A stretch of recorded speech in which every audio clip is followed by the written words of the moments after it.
Hello friends, ಎಲ್ಲರಿಗೂ ನಮಸ್ಕಾರ. ಇವತ್ತು ಈರುಳ್ಳಿ ಟೊಮೊಟೊ ನಿಂಬೆಹಣ್ಣು ಹಾಕೊಂಡು ಚಿತ್ರಾನ್ನ ಮಾಡ್ಕೊಂಡಿದ್ದೀನಿ. ಈ ಚಿತ್ರಾನ್ನದ ಗೊಜ್ಜನ್ನ ಬರೀ ಅನ್ನಕ್ಕಲ್ಲದೆ ಚಪಾತಿ ರೋಲ್ ಕೂಡ ಮಾಡ್ಕೊಳ್ಬಹುದು. ಹಾಗೆ ಈ ಗೊಜ್ಜು ಮಿಕ್ಕಿದ್ರೆ ಏನೇನೆಲ್ಲ ಉಪಯೋಗಿಸ್ಕೊಳ್ಬಹುದು ಅಂತೇಳಿ ಕೆಲವೊಂದು ಟಿಪ್ಸ್ ಕೂಡ ಕೊಟ್ಟಿದ್ದೀನಿ. ಈ ಗೊಜ್ಜು ಮಾಡೋದು ಹೇಗೆ, ಏನೇನು ಬೇಕು ನೋಡೋಣ ಬನ್ನಿ. ನನಗೆ ಚಿತ್ರಾನ್ನ ಮಾಡೋದಕ್ಕೆ ಅನ್ನ ತಗೊಂಡಿದ್ದೀನಿ. ಫಸ್ಟ್ ನೀವು ಉಳಿದಿರೋ ಅನ್ನ ಕೂಡ ಉಪಯೋಗಿಸ್ಕೊಳ್ಬಹುದು, ಅಥವಾ ಮಾಡಿದಂತ ಪಾತ್ರೆ ಮಾಡಿದ್ರೆ ಸ್ವಲ್ಪ ಅನ್ನ ಅಗಗ್ಲು ತರ ಆಗುತ್ತೆ, ಹುಡುಡಿ ತರ. ಕುಕ್ಕರ್ನಲ್ಲಿ ಮಾಡಿದ್ರೆ ಆದಷ್ಟು ಸ್ವಲ್ಪ ಏರೋಟ ಆದ ತಕ್ಷಣ ತೆಗೆದು ಸ್ವಲ್ಪ ಒಂದು ತಟ್ಟೆನಲ್ಲಿ ಹಾರಾಕೊಳ್ಳಿ, ಅವಾಗ ಕೂಡ ಹುಡುಡಿ ಚೆನ್ನಾಗಿರುತ್ತೆ. ಕುಕ್ಕರ್ನಲ್ಲಿ ಹಾಗೆ ಬಿಟ್ಟರೆ ಮುದ್ದೆ ತರ ತುಂಬಾ ಸಾಫ್ಟ್ ಆಗಿಬಿಟ್ರೆ ಚಿತ್ರಾನ್ನಕ್ಕೆ ಅಷ್ಟು ಚೆನ್ನಾಗಿರಲ್ಲ. ಚಿತ್ರಾನ್ನ ಮತ್ತೆ ಪುಳಿಯೋಗರೆ, ಎಗ್ ರೈಸ್ ಇಂಥದಕ್ಕೆಲ್ಲ ಸ್ವಲ್ಪ ಅನ್ನ ಹಾರಿದ್ರೆ ಸ್ವಲ್ಪ ಉಡುಡಿ ತರ ಇದ್ರೆ ತುಂಬಾನೇ ಚೆನ್ನಾಗಿರುತ್ತೆ. ನಾನಿಲ್ಲಿ ಮೀಡಿಯಂ ಸೈಜ್ದು ಸಣ್ಣ ಪುಟಾಣಿದು 2 ಟೊಮೊಟೊ ತಗೊಂಡಿದ್ದೀನಿ, ಸಣ್ಣದಾಗಿ ಕಟ್ ಮಾಡಿ ಇಟ್ಕೊಂಡಿದ್ದೀನಿ. ಕಾಯಿ ತುರಿ 1-2 ಸ್ಪೂನ್ ಅಷ್ಟಿದೆ, ಕಾಯಿ ತುರಿ ಬೇಕಾದ್ರೆ ಹಾಕೊಳ್ಬಹುದು. ಇದು ಒಗ್ಗರಣೆಗೆ ಕಡಲೆಬೇಳೆ ಅರ್ಧ ಸ್ಪೂನ್ ಅಷ್ಟು, ಸಾಸಿವೆ 1/4 ಸ್ಪೂನು, ಜೀರಿಗೆ 1/4 ಸ್ಪೂನು, ಉದ್ದಿನಬೇಳೆ 1/4 ಸ್ಪೂನ್ ತಗೊಂಡಿದ್ದೀನಿ. ಹಾಗೆ ಸ್ವಲ್ಪ ಕೊತ್ತಂಬರಿ ಸೊಪ್ಪು ತಗೊಂಡಿದ್ದೀನಿ. ಹಸಿಮೆಣಸಿನ್ಕಾಯಿ ಒಂದು 5 ಹಸಿಮೆಣಸಿನ್ಕಾಯಿನ ಈ ತರ ಕಟ್ ಮಾಡಿ ಇಟ್ಕೊಂಡಿದ್ದೀನಿ. ನೀವು ಹಸಿಮೆಣಸಿನ್ಕಾಯಿ ಈ ತರ ಏನಾದ್ರು ಸಿಗುತ್ತೆ ಏನಂತಂದ್ರೆ ಅಕಸ್ಮಾತ್ ಇಷ್ಟ ಆಗಲ್ಲ ಅಂದ್ರೆ ಒಣಮೆಣಸಿನ್ಕಾಯಿ ಕೂಡ ಉಪಯೋಗಿಸಬಹುದು, ಅಥವಾ ಹಸಿಮೆಣಸಿನ್ಕಾಯಿನ ಸ್ವಲ್ಪ ಮಿಕ್ಸಿಗೆ ಹಾಕಿ ಪೇಸ್ಟ್ ಮಾಡಿ ಕೂಡ ಹಾಕೊಳ್ಬಹುದು. ಈರುಳ್ಳಿ 2 ಮೀಡಿಯಂ ಸೈಜ್ ಸಣ್ಣದಾಗಿ ಹೆಚ್ಚಿಟ್ಕೊಂಡಿದ್ದೀನಿ. ಸ್ವಲ್ಪ ಎಣ್ಣೆ ಬೇಕಾಗುತ್ತೆ, 1-2 ಸ್ಪೂನ್ ಅಷ್ಟು. ಸ್ವಲ್ಪ ನಿಂಬೆಹಣ್ಣು ರಸ ತಗೊಂಡಿದ್ದೀನಿ, 1/4 ಸ್ಪೂನ್ ಅಷ್ಟು. ತುಂಬಾನೇ ಚೆನ್ನಾಗಿರುತ್ತೆ. ಈ ತರ ಫ್ಲೇವರ್ನ ಹಾಕಿ ನೋಡಿ ನೀವು ಟೊಮೊಟೊ ಚಿತ್ರಾನ್ನಕ್ಕೆ, ತುಂಬಾನೇ ರುಚಿಯಾಗಿರುತ್ತೆ. ಹಳದಿ ಪುಡಿ 1/4 ಸ್ಪೂನ್ ಅಷ್ಟು, ಕರಿಬೇವಿನ ಸೊಪ್ಪು 1 ಕಡ್ಡಿಯಷ್ಟು, ರುಚಿಗೆ ತಕ್ಕಷ್ಟು ಉಪ್ಪು, ಕಡಲೆಕಾಯಿ ಬೀಜ 1 ಸ್ಪೂನ್ ಅಷ್ಟು ತಗೊಂಡಿದ್ದೀನಿ. ಈಗ ಮಾಡೋದು ಹೇಗೆ ನೋಡೋಣ. ತುಂಬಾ ಸಿಂಪಲ್, ಮಿಕ್ಕಿರೋ ಅನ್ನ ಆದ್ರೂ ಕೂಡ ಈ ತರ ಮಾಡ್ಕೊಳ್ಬಹುದು. ಈ ಗೊಜ್ಜು ಬರೀ ಅನ್ನಕ್ಕಂತಾನೆ ಅಲ್ಲ, ಸುಮಾರು ವೆರೈಟಿನಲ್ಲಿ ಇದನ್ನ ಗೊಜ್ಜನ್ನ ಉಪಯೋಗಿಸ್ಕೊಳ್ಬಹುದು. ನಾನು ಇಲ್ಲಿ ಪ್ಯಾನ್ಗೆ 2 ಸ್ಪೂನ್ ಅಷ್ಟು ಎಣ್ಣೆ ಹಾಕೊಂಡಿದ್ದೀನಿ. ಎಣ್ಣೆ ಸ್ವಲ್ಪ ಬಿಸಿ ಆದ ತಕ್ಷಣ ಮೊದಲಿಗೆ ಕಡಲೆಕಾಯಿ ಬೀಜನ ಸ್ವಲ್ಪ ಫ್ರೈ ಮಾಡಿ ತೆಗೆದಿಟ್ಕೊಳ್ಳೋಣ. ಟೊಮೊಟೊ, ನಿಂಬೆಹಣ್ಣು ರಸ ಎಲ್ಲ ಹಾಕೋದ್ರಿಂದ ಕಡಲೆಕಾಯಿ ಬೀಜ ತುಂಬಾ ಸಾಫ್ಟ್ ಆಗುತ್ತೆ. ಅದು ಸ್ವಲ್ಪ ಕ್ರಿಸ್ಪಿ ಇದ್ರೇನೆ ತುಂಬಾ ಚೆನ್ನಾಗಿರುತ್ತೆ. ಹಾಗಾಗಿ ಕಡಲೆಕಾಯಿ ಬೀಜ ಮಾತ್ರನೇ ಫ್ರೈ ಮಾಡಿ ತೆಗೆದಿಟ್ಕೊಳ್ತೀನಿ. ಕಡಲೆಕಾಯಿ ಬೀಜನ ಇಷ್ಟು ಫ್ರೈ ಮಾಡಿ ತೆಗೆದಿಟ್ಕೊಂಡ್ರೆ ಸಾಕು, ಕ್ರಿಸ್ಪಿಯಾಗಿ ತುಂಬಾ ಚೆನ್ನಾಗಿರುತ್ತೆ. ಆದಷ್ಟು ಲೋ ಫ್ಲೇಮ್ ನಲ್ಲಿ ಫ್ರೈ ಮಾಡಿ ಚೆನ್ನಾಗಿರುತ್ತೆ ಟೇಸ್ಟ್. ಹಾಗೆ ಮಿಕ್ಕಿರುವಂತ ಎಣ್ಣೆ ಇದೆಯಲ್ಲ, ಅದೇ ಎಣ್ಣೆಗೆ ನಾನು ಕಡಲೆಬೇಳೆ, ಉದ್ದಿನಬೇಳೆ, ಜೀರಿಗೆ, ಸಾಸಿವೆ ಹಾಕೊಳ್ತಾ ಇದ್ದೀನಿ. ಇಲ್ಲಿ ನಾವು ಎಣ್ಣೆ ಕೂಡ ತುಂಬಾ ಉಪಯೋಗಿಸ್ಬೇಕಂತಿಲ್ಲ, ಟೊಮೊಟೊ ಹಾಕೋದ್ರಿಂದ ಅದು ಕೂಡ ರಸ ಬಿಡುತ್ತೆ. ಎಣ್ಣೆ ನೋಡ್ಕೊಳ್ಳಿ, 2-3 ಸ್ಪೂನ್ ಅಷ್ಟು ಸಾಕಾಗುತ್ತೆ. ಸ್ವಲ್ಪ ಇದೆಲ್ಲ ಹೊಂಬಣ್ಣಕ್ಕೆ ಬರಬೇಕು, ಸ್ವಲ್ಪ ಕಲರ್ ಚೇಂಜ್ ಆಗಷ್ಟು ಫ್ರೈ ಮಾಡ್ಕೊಳ್ಳಿ. ನೋಡಿ, ಬೇಳೆಗಳೆಲ್ಲ ಸ್ವಲ್ಪ ಕಲರ್ ಚೇಂಜ್ ಆಗಿದೆ. ಈಗ ಹಸಿಮೆಣಸಿನಕಾಯಿ ಮತ್ತೆ ಕರಿಬೇವಿನ ಸೊಪ್ಪು ಹಾಗೆ ಈರುಳ್ಳಿ ಹಾಕೊಳ್ಳೋಣ. ಒಂದು 3/4 ನಿಮಿಷದಿಂದ 1 ನಿಮಿಷದಷ್ಟು ಫ್ರೈ ಮಾಡಿದ್ರೆ ಸಾಕು. ಈರುಳ್ಳಿ ತುಂಬಾ ಕಲರ್ ಚೇಂಜ್ ಆಗ್ಬೇಕಂತ ಏನಿಲ್ಲ, ಮೀಡಿಯಂ ಫ್ಲೇಮ್ ನಲ್ಲಿ ಇಟ್ಕೊಂಡಿದ್ದೀನಿ. ಈಗ ಟೊಮೊಟೊ ಹಾಕೊಳ್ಳೋಣ.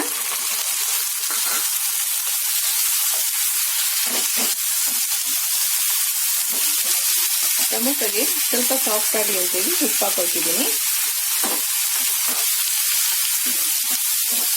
ಟೊಮೊಟೊಗೆ ಉಪ್ಪು ಹಾಕಿದ್ವಲ್ಲ, 1-2 ನಿಮಿಷ ಮುಚ್ಚಿಟ್ಟಿದೆ. ಟೊಮೊಟೊ ಸ್ವಲ್ಪ ಸಾಫ್ಟ್ ಆದ್ರೆ ಗೊಜ್ಜು ಕೂಡ ಜಾಸ್ತಿ ಆಗುತ್ತೆ, ಟೇಸ್ಟಿ ಆಗಿರುತ್ತೆ. ಟೊಮೊಟೊ ಎಲ್ಲ ಸಿಕ್ಕಿದ್ರೆ ಎಲ್ಲ ಮಕ್ಕಳೆಲ್ಲ ಎತ್ತಿ ಸೈಡ್ಗೆ ಹಾಕ್ತಾ ಇರ್ತಾರೆ. ಹಾಗಾಗಿ ಟೊಮೊಟೊ ಆದಷ್ಟು ಸಣ್ಣದಾಗಿ ಹೆಚ್ಚಿ ಇದ್ರ ಜೊತೆ ಮಿಕ್ಸ್ ಆಗಂಗೆ ಮಾಡ್ಕೊಳ್ಳಿ. ನೋಡಿ, ಟೊಮೊಟೊ ಎಲ್ಲ ಪೂರ್ತಿ ಸಾಫ್ಟ್ ಆಗಿದೆ. ಟೊಮೊಟೊ ರಸದಲ್ಲಿ ಈರುಳ್ಳಿ ಕೂಡ ತುಂಬಾ ಸಾಫ್ಟ್ ಆಗಿ ಬೆಂದಿದೆ. ಈಗ ಹಳದಿ ಪುಡಿ ಹಾಕೊಳ್ತಾ ಇದ್ದೀನಿ.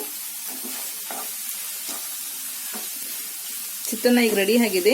ಹೀಗೆ ಬೇಕಾದ್ರೆ ತಿನ್ಬೋದು. ನೀವು ತೆಂಗಿನಕಾಯಿ ಎಲ್ಲ ಬೇಡ ಅನ್ನೋದಾದ್ರೆ ನಿಂಬೆಹಣ್ಣು ರಸ ಮತ್ತೆ ತೆಂಗಿನಕಾಯಿ ಬೇಡ ಅನ್ನೋದಾದ್ರೆ ಅದನ್ನ ಬಿಟ್ಟು ಕೂಡ ಚಿತ್ರಾನ್ನ ಇದೇ ರೀತಿ ಮಾಡ್ಕೊಳ್ಬಹುದು. ನಾನಿಲ್ಲಿ ಸ್ವಲ್ಪ ಟೇಸ್ಟ್ ಚೆನ್ನಾಗಿರ್ಲಿ ಅಂತೇಳಿ ಹಸಿ ತೆಂಗಿನಕಾಯಿ ತುರಿ ಹಾಕೊಳ್ತಿದ್ದೀನಿ. ತುಂಬಾನೇ ರುಚಿಯಾಗಿರುತ್ತೆ ತೆಂಗಿನಕಾಯಿ ತುರಿ ಹಾಕೋದ್ರಿಂದ. ಆದಷ್ಟು ತೆಂಗಿನಕಾಯಿ ತುರಿನ ಇದ್ರಲ್ಲಿ ಫ್ರೈ ಮಾಡಿದ್ರೆ ನಿಮ್ಗೆ ಗೊಜ್ಜು ಹೊರಗಡೆ ಒಂದು 2 ಡೇಸ್ ಇಟ್ಟರು ಕೂಡ ಹಾಳಾಗೋದಿಲ್ಲ, ಚೆನ್ನಾಗಿರುತ್ತೆ. ತೆಂಗಿನಕಾಯಿ ಹಾಗೆ ಇಡ್ತೀವಿ ಅಂತಾದ್ರೂ ಕೂಡ ಸ್ವಲ್ಪ ಟೊಮೊಟೊ ಪ್ರಮಾಣ ಕಡಿಮೆ ಹಾಕೊಂಡು ನಿಂಬೆಹಣ್ಣು ಕೂಡ ಹಾಕೊಳ್ಬಹುದು, ಅದು ಚೆನ್ನಾಗಿರುತ್ತೆ. ರೆಡಿ ಆಗಿದೆ. ಈಗ ತೆಂಗಿನಕಾಯಿ ಒಂದು ಅರ್ಧ ನಿಮಿಷದಷ್ಟು ಫ್ರೈ ಆಗಲಿ. ತೆಂಗಿನಕಾಯಿ ಕೂಡ ಒಂದು ಅರ್ಧ ನಿಮಿಷ ಫ್ರೈ ಆಗಿದೆ. ಈಗ ಸ್ಟವ್ ಆಫ್ ಮಾಡ್ತಾ ಇದ್ದೀನಿ. ಇದಕ್ಕೆ ಮೆಣಸಿನ ಪುಡಿ ಕೂಡ ಹಾಕೊಳ್ಬಹುದು, ಅದು ಒಳ್ಳೆ ಟೇಸ್ಟ್ ಕೊಡುತ್ತೆ, ಅದು ಕೂಡ ತುಂಬಾನೇ ಚೆನ್ನಾಗಿರುತ್ತೆ. ನಿಮ್ಗೆ ಹಸಿಮೆಣಸಿನಕಾಯಿ ಅಸಿಡಿಟಿ ಆಗುತ್ತೆ ಅಂದ್ರೆ ಒಣಮೆಣಸಿನಕಾಯಿ ಹಾಕೊಂಡು ಸ್ವಲ್ಪ ಮೆಣಸಿನ ಪುಡಿ ಕೂಡ ಆಡ್ ಮಾಡ್ಕೊಳ್ಬಹುದು. ಈಗ ಸ್ಟವ್ ಆಫ್ ಮಾಡಿದ್ದೀನಿ. ಆಫ್ ಮಾಡಾದ್ಮೇಲೆ ಲೆಮನ್ ಜ್ಯೂಸ್ ಹಾಕೊಳ್ತಿದ್ದೀನಿ. ಲೆಮನ್ ಜ್ಯೂಸ್ ಬೇಕಾದ್ರೆ ಹಾಕೊಳ್ಳಿ, ಕಂಪಲ್ಸರಿ ಇಲ್ಲ. ಆದ್ರೆ ಲೆಮನ್ ಜ್ಯೂಸ್ ಹಾಕೋದ್ರಿಂದ ಟೇಸ್ಟ್ ಇನ್ನೊಂದು ಸ್ವಲ್ಪ ಡಿಫ್ರೆಂಟ್ ಆಗಿ ಚೆನ್ನಾಗಿರುತ್ತೆ. ಸ್ವಲ್ಪ ಕೊತ್ತಂಬರಿ ಸೊಪ್ಪು. ಟೊಮೊಟೊ ಚಿತ್ರಾನ್ನ, ಹುಣಸೆಹಣ್ಣು ಚಿತ್ರಾನ್ನ, ಎಳ್ಳಿಕಾಯಿ ಚಿತ್ರಾನ್ನ, ನಿಂಬೆಹಣ್ಣು ಚಿತ್ರಾನ್ನ ಎಲ್ಲ ಸಪ್ರೇಟ್ ಆಗಿ ಮಾಡ್ತೀವಿ. ಟೊಮೊಟೊ ಚಿತ್ರಾನ್ನಕ್ಕೆ ಸ್ವಲ್ಪ ನಿಂಬೆಹಣ್ಣು ಹಾಕೋದ್ರಿಂದ ಟೇಸ್ಟ್ ತುಂಬಾನೇ ಡಿಫ್ರೆಂಟ್ ಆಗಿ ಚೆನ್ನಾಗಿರುತ್ತೆ. ಈರುಳ್ಳಿ ಕೂಡ ಸ್ವಲ್ಪ ಕಲರ್ ಚೇಂಜ್ ಆಗುತ್ತೆ, ಹಳದಿ ಪುಡಿ ಕೂಡ ಸೇರಿರೋದ್ರಿಂದ. ಲೆಮನ್ ಹಾಕಿದ್ರೆ ಮಾತ್ರ ಕಲರ್ ಚೇಂಜ್ ಆಗುತ್ತೆ ಈರುಳ್ಳಿದು. ಓಕೆ, ರೆಡಿ ಆಗಿದೆ. ಸ್ಟವ್ ಎಲ್ಲ ಆಫ್ ಆಗಿದೆ. ಈಗ ಅನ್ನಕ್ಕೆ ಮಿಕ್ಸ್ ಮಾಡ್ಕೊಳ್ಳೋಣ. ಈ ಗೊಜ್ಜನ್ನ ನೀವು ಹೀಗೆ ಸ್ಟೋರ್ ಮಾಡಿ ಸಪ್ರೇಟ್ ಇಟ್ಕೊಂಡು ಅನ್ನ ಸಪ್ರೇಟ್ ಗೊಜ್ಜು ಸಪ್ರೇಟ್ ಕೂಡ ಕಲ್ಸ್ಕೊಳ್ಬಹುದು. ಅಥವಾ ನಿಮ್ಗೆ ಎಷ್ಟು ಬೇಕಾಗುತ್ತೆ ಅಷ್ಟು ಗೊಜ್ಜು ಇಟ್ಕೊಂಡು ಮಿಕ್ಕಿದ ಗೊಜ್ಜನ್ನೆಲ್ಲ ಎತ್ತಿಟ್ಕೊಂಡು ಅನ್ನನ ಇದಕ್ಕೆ ಹಾಕಿ ಕೂಡ ಮಿಕ್ಸ್ ಮಾಡ್ಕೊಳ್ಬಹುದು. ನೀವು ರಾತ್ರಿ ಅನ್ನ ಆದ್ರೆ ಇದೇ ಗೊಜ್ಜಿಗೆ ಹಾಕೊಂಡು ಸ್ವಲ್ಪ ಬಿಸಿ ಮಾಡ್ಕೊಳ್ಳಿ, ಬಿಸಿ ಬಿಸಿ ಚಿತ್ರಾನ್ನ ಆಗುತ್ತೆ. ಅನ್ನ ಫ್ರೆಶ್ ಆಗಿ ಮಾಡಿದ್ರೆ ಗೊಜ್ಜು ಬಿಸಿ ಇರುತ್ತಲ್ಲ, ಅನ್ನ ಸ್ವಲ್ಪ ತಣ್ಣಗಾದ್ಮೇಲೆ ಮಿಕ್ಸ್ ಮಾಡಿ. ನಾನಿಲ್ಲಿ ಸ್ವಲ್ಪ ಗೊಜ್ಜನ್ನ ಸಪ್ರೇಟ್ ಆಗಿ ತೆಗೆದು ಇಟ್ಕೊಂಡಿದ್ದೀನಿ. ಈಗ ಎಷ್ಟು ಬೇಕಾಗುತ್ತೆ ಈ ಅನ್ನಕ್ಕೆ ತಕ್ಕಂತೆ ಗೊಜ್ಜು ಮಿಕ್ಸ್ ಮಾಡ್ಕೊಳ್ಳಿ. ನಿಮಗೆ ಮೆಣಸಿನ್ಕಾಯಿ ಕೆಲವೊಂದ್ಸಲ ಎಷ್ಟು ಖಾರ ಇರುತ್ತೆ ಗೊತ್ತಾಗಲ್ಲ. ಒಂದ್ ಸ್ವಲ್ಪ ಟೇಸ್ಟ್ ಅಂದ್ಬಿಟ್ಟೆ ಅನ್ನ ಮಿಕ್ಸ್ ಮಾಡ್ಕೊಳ್ಳಿ.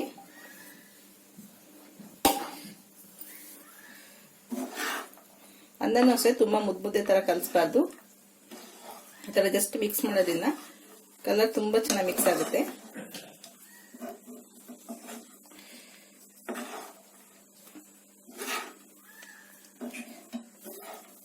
ಈಗ ಗೊಜ್ಜನ್ನೆಲ್ಲ ಎಷ್ಟು ಬೇಕೋ ಅಷ್ಟು ಮಿಕ್ಸ್ ಮಾಡಾಗಿದೆ.